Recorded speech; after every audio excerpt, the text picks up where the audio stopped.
Alors, les navigateurs arabes étaient connus durant la période anté-islamique sous le nom de Phéniciens. Ce nom de Phéniciens leur est venu des Grecs qui les avaient surnommés ainsi du fait de la peinture qu'ils utilisaient pour teindre leurs bateaux. De plus, les Arabes cananéens, donc également phéniciens, étaient les premiers en Grèce, dont d'ailleurs ils ont laissé un certain nombre de villes qui portaient leur nom. Et lorsque les Hellènes les ont attaqués, ils ont cédé la place, les territoires grecs à ces fameux Hellènes, et en même temps ils leur ont cédé les navires. Donc lorsqu'on parle de navires grecs, en réalité on parle de navires arabes cananéens. Donc déjà par rapport à cette information, c'est très peu connu et il serait plus qu'intéressant de diffuser l'information. Par ailleurs, les Arabes cananéens étaient également les auteurs d'instruments de navigation, dont la fameuse boussole, et non pas les Chinois, comme on aimerait nous le faire croire. D'ailleurs, les Chinois eux-mêmes disent que ce sont des étrangers qui leur avaient apporté cet instrument de navigation pour leur faciliter les choses. Et l'information est par ailleurs demeurée inconnue du fait de tout ce que ça pouvait apporter au niveau commercial pour les Arabes. Et en ce qui concerne la période islamique, dès le 1er siècle de l'Hégire, dès d'ailleurs la période omeyyade, les Arabes, et plus particulièrement le calife omeyyade Muawiyah radiyallahu anhu, a fait en sorte de développer la flotte maritime musulmane de manière à reprendre les positions en fait, qu'occupaient les Arabes avant les Byzantins. Donc non seulement ils ont repris la mer Méditerranée aux Byzantins et qui appelait cette mer Mare Nostrum, mais de plus ils ont également été bien au-delà de ce qu'on pouvait imaginer, c'est-à-dire bien au-delà de la Méditerranée. Et en ce qui concerne également leur connaissance, ce sont les Arabes qui ont inventé la fameuse voile latine, qui a permis aux Portugais de naviguer par la suite sans que leur bateau coule dans l'océan Indien. Parce qu'il faut savoir que Vasco de Gama et les Portugais avec lui étaient incapables de naviguer dans l'océan Indien. Et ils ont dû faire appel à Ibn Majid, qui était un amiral du sultanat d'Oman, qui leur a donc enseigné comment naviguer sur l'océan Indien et qui de plus leur a permis également d'utiliser ces fameuses voiles triangulaires appelées voiles latines, mais qui sont en réalité des voiles purement arabes. Donc les arabo-musulmans étaient présents sur le continent américain dès le 1er siècle de l'Hégire. Cela a été attesté par les découvertes archéologiques qui ont été faites par exemple en Californie et au Nevada. En Californie, le nom de Isa ibn Maryam y a été retrouvé écrit en lettres koufiques, c'est-à-dire originaire de Koufa en Irak, une ville qui a été fondée au 1er siècle de l'Hégire par Omar ibn Khattab radiyallahu anhu. Et en ce qui concerne l'état du Nevada, on y a retrouvé le nom de Rasulullah sallallahu alayhi wa sallam écrit en caractères koufiques, donc qui ont permis aux chercheurs américains de Harvard et de Californie de dater la présence des arabo-musulmans comme remontant au 1er siècle de l'Hégire, c'est-à-dire entre 650 et 700 de l'ère chrétienne. Par ailleurs, un certain nombre également de navires, d'épaves de navires ont été retrouvés au large du Honduras et du Venezuela. Dans ces navires, il y avait des pièces de monnaie qui dataient de plusieurs siècles avant Christophe Colomb. De plus, 150 ans avant la fameuse découverte de l'Amérique par Christophe Colomb, qui vivait dans un monastère au sud de l'Espagne, à Palos de la Frontera, vivait un moine franciscain qui a effectué un voyage en 1350 environ, de l'ère donc chrétienne, en compagnie des Arabes du Maghreb vers les îles Caraïbes.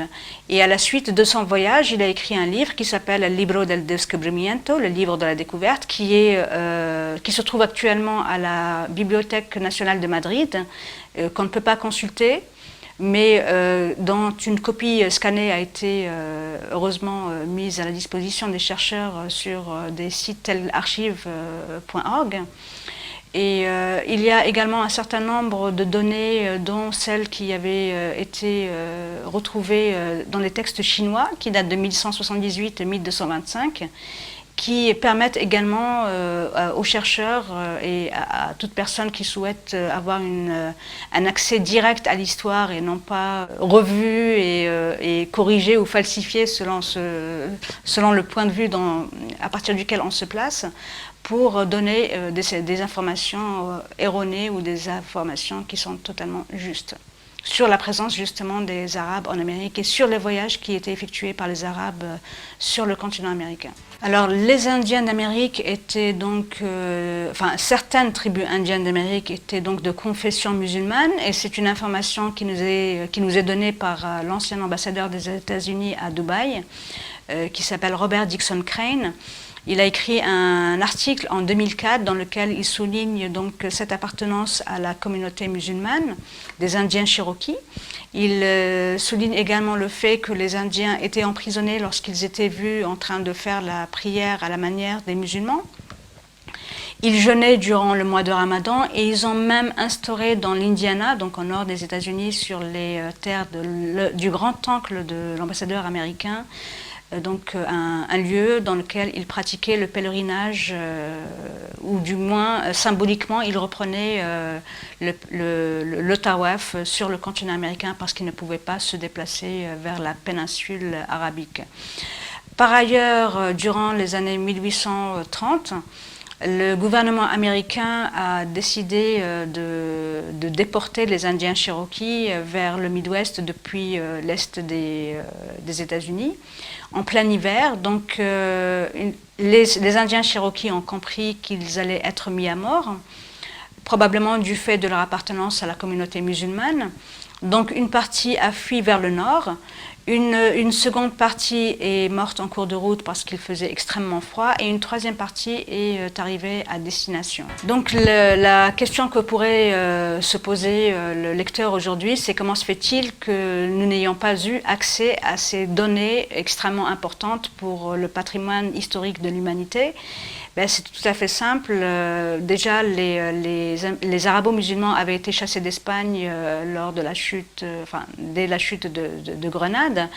Et on ne voulait pas que les gens sachent que les arabo-musulmans étaient de l'autre côté de l'océan Atlantique. Ça, c'est le premier point. Le deuxième point, les chercheurs américains, entre autres, ont essayé de dévoiler cette information au grand public. Ils ont été menacés par les milieux académiques d'être licenciés, et même les robinets financiers fermés si jamais ils dévoilaient la moindre information par rapport à cela. Donc ceux qui ont tout de même forcé ce blocus historique sont de grands universitaires intègres, qui sont originaires de l'université de Harvard, du Smithsonian. Ils sont américains, anglais, allemands, espagnols, chinois, sud-africains, indiens. Ils sont vraiment de différentes origines. Mais en ce qui concerne les Américains, il y avait Cyrus Gordon, qui était un savant, linguiste et spécialiste d'archéologie. Il y avait également Barry Feld de Harvard, qui lui a été à la source de la découverte donc, du nom de Muhammad Nabiullah, écrit en lettres koufiques dans l'état du Nevada. Et un certain nombre d'autres, tels Alexander von Bütow, qui est allemand, et qui a justement consacré le premier chapitre de son livre à cette dictature qui régnait dans le milieu universitaire américain, entre autres. Par ailleurs, et pour conclure, le cinéma américain nous a habitués à voir des Indiens à demi nus avec des plumes sur la tête dans leurs films western.